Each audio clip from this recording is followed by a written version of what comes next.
ഇനി ഇതേ type question ഇവിടെ സബ്ട്രാക്ഷനാണ് വരുന്നതെങ്കിൽ നമുക്ക് ആദ്യം നേരത്തെ പറഞ്ഞ മോഡൽ നമുക്ക് ചെയ്യാൻ പറ്റും. അതായത് 30 എന്നുള്ള നമ്പർ എടുക്കുക. നമ്പർ എടുത്തിട്ട് 30യുടെ അടുത്തടുത്ത് വരുന്ന 2 നമ്പറുടെ ഗുണനം എഴുതുക. 5 × 6 ആണ് 30. അപ്പോൾ ഇവിടെ മൈനസ് ആയതുകൊണ്ട് നമുക്ക് ഇവിടുത്തെ ചെറിയ നമ്പറാണ് ഇവിടുത്തെ ആൻസർ എന്ന് പറയുന്നത്. അപ്പോൾ ഇവിടുത്തെ ആൻസർ 5 ആയിരിക്കും. നമ്മൾ നേരത്തെ ചെയ്തതിൻ്റെ നേരെ ഓപ്പോസിറ്റ്. അതായത് നമ്മൾ പ്ലസ് സൈൻ ആയിരുന്നപ്പോൾ ഇവിടുത്തെ വലിയ സംഖ്യയാണ് ആൻസറായിട്ട് എടുത്തത്. ഇവിടെ മൈനസ് സൈൻ ആയതുകൊണ്ട് ചെറിയ സംഖ്യയാണ് ഇവിടുത്തെ ആൻസർ. ഇത് നമുക്ക് സെക്കൻഡ് മെത്തേഡിൽ ചെയ്യാമെന്ന് വെച്ച് കഴിഞ്ഞാൽ 30 എടുക്കുക.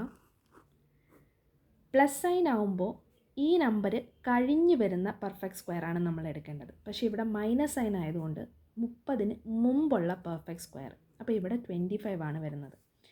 അപ്പോൾ √25 എന്ന് പറയുന്നത് 5 ആയിരിക്കും ആൻസർ. ഇതാണ് നെഗറ്റീവ് ആകുമ്പോഴത്തേക്ക് വരുന്ന രീതി.